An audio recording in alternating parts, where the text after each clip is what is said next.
Welcome to రాజనీతి.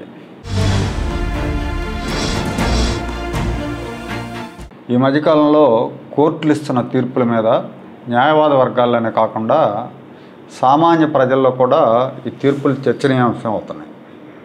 చర్చ జరుగుతూ ఉంది. కొన్ని కేసుల్లో కింది కోర్టులు ఇస్తున్న తీర్పులు బెయిళ్ల మీద సుప్రీంకోర్టు సీరియస్గా కామెంట్స్ చేస్తూ ఉంది. ఇలాంటి తీర్పుల వల్ల న్యాయ వ్యవస్థ మీద నమ్మకం పోతుందని న్యాయ కోవిదులు ఆందోళన వ్యక్తం చేస్తున్నారు. ఈ కింది కోర్టుల తీరుతో న్యాయ వ్యవస్థ మీద నమ్మకం పోయే అవకాశం ఉంది, ప్రమాదం ఉందని ఆందోళన చెందుతున్నారు. ఏడీజీ సంజయ్ బెయిల్ విషయంలో కింది కోర్టు రాష్ట్ర హైకోర్టు ఇచ్చిన తీర్పు మీద సుప్రీంకోర్టు చాలా సీరియస్ కామెంట్స్ చేసింది.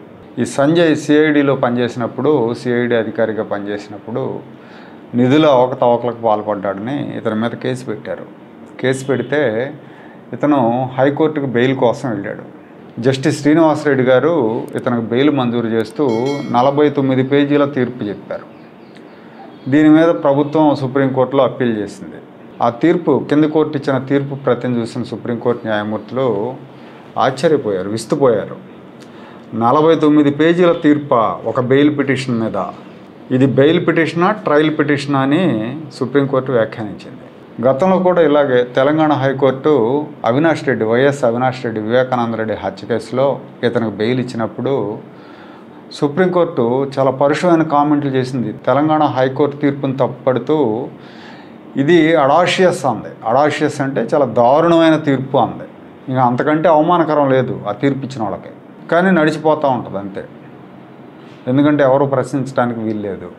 మనం నిన్న మొన్న చూస్తే మద్యం కుంభకోణంలో మిథున్ రెడ్డి అరెస్ట్ అయ్యాడు, రిమాండ్ చెప్పారు, రాజమండ్రి జైలుకి తీసుకెళ్ళారు. తీసుకెళ్ళిన తర్వాత అతను నాకు ప్రత్యేక సదుపాయాలు కావాలని ఒక పిటిషన్ వేశాడు. అది అందరికి తెలుసు. అతను అడిగిన సదుపాయాలు లిస్టు చూస్తే బయట కూడా దొరకవేమో ఇవన్నీ అందరికీ అనిపించేట్టు ఉంటుందన్నమాట.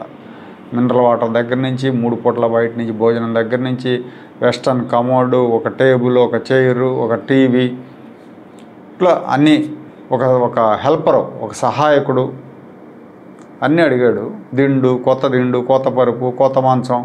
సో వాటన్నిటిని కూడా ఏసీబీ కోర్టు ఆమోదించింది. వాటన్నిటిని కల్పించాలని జైలు అధికారులను ఆదేశించింది.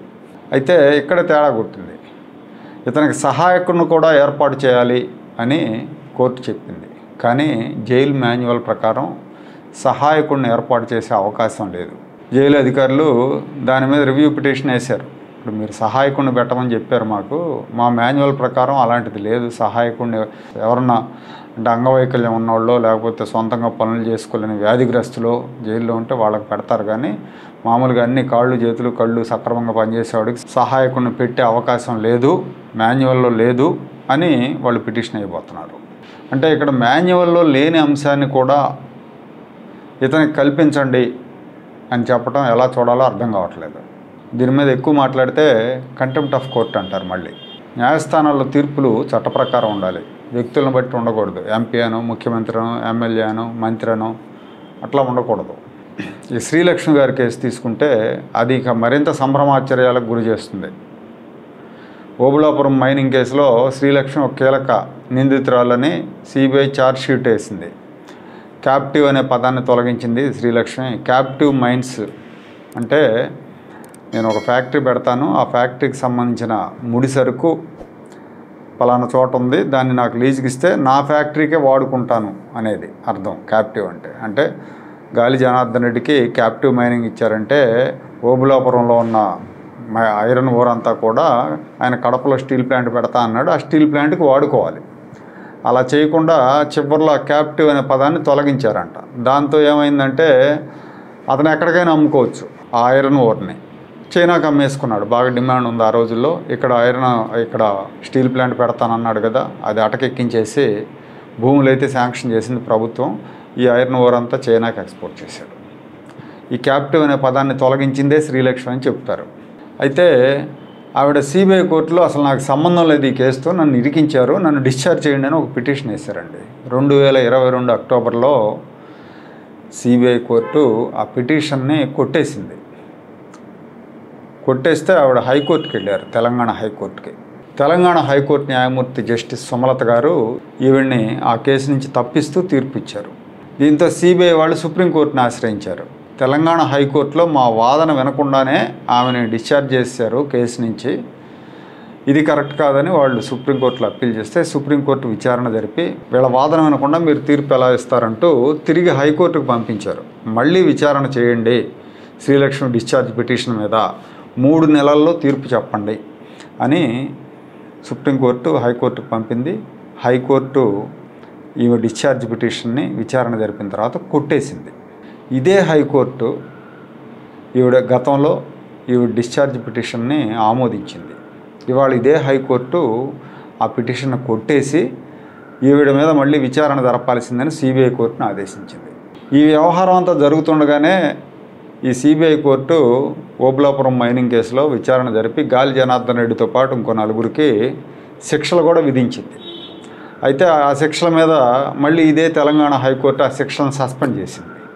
సిబిఐ కోర్టు ఏమో శిక్ష వేసింది వీళ్ళు అవకతవకలకు పాల్పడ్డారని. వీళ్ళు తెలంగాణ హైకోర్టులో అప్పీల్ చేసుకున్నారు బెయిల్ కోసం. అప్పీల్ చేసుకుంటే అసలు ఈ శిక్షనే సస్పెండ్ చేస్తూ గౌరవ న్యాయమూర్తి గారు ఉత్తర్వులు ఇచ్చారు. ఇప్పుడు శ్రీలక్ష్మి మీద సిబిఐ కోర్టు విచారణ జరిపి సరే ముందు వాళ్ళందరికీ శిక్షలు పడ్డాయి కాబట్టి ఆవిడకి కూడా శిక్ష విధించింది అనుకోండి, మరి అప్పుడు ఆవిడ హైకోర్టుకి వెళ్తే ఈవిడికి విధించిన శిక్షను కూడా సస్పెండ్ చేస్తారా అనేది ఒక ప్రశ్న అక్కడ. ఒకవేళ సిబిఐ కోర్టు అసలు కొట్టేసింది అనుకోండి, అప్పుడు అసలు సమస్య ఉండదు. ఇక్కడ కోర్టులు రకరకాలంటే పరస్పర భిన్నమైన తీర్పులు ఇవ్వటం, కింది కోర్టు ఇచ్చిన తీర్పును పై కోర్టు తీవ్రంగా తప్పు పట్టడం, ఇలాంటివన్నీ చూసినప్పుడు లేదంటే మాన్యువల్లో లేని అంశాలను కూడా కల్పించాలని అడగటం, ఇవన్నీ చూస్తూ ఉంటే న్యాయ వ్యవస్థ మీద ఉన్న ప్రజలకున్న నమ్మకం, ఎందుకంటే ఇవాళ అన్ని వ్యవస్థల మీద నమ్మకం పోయింది. రాజకీయ వ్యవస్థ మీద పోయింది, బ్యూరోక్రసీ మీద పోయింది, న్యాయ వ్యవస్థ మీద ఏదో కొద్ది గొప్ప నమ్మకం ఉంది. ఆ నమ్మకం కూడా పోయిందంటే చాలా ఇబ్బందికరమైన పరిస్థితులు వస్తాయి. న్యాయ వ్యవస్థ మీదే కొద్ది గొప్ప నమ్మకం ఉంది, దాన్ని నిలబెట్టాల్సిన బాధ్యత ఈ కోర్టుల మీద ఉంది.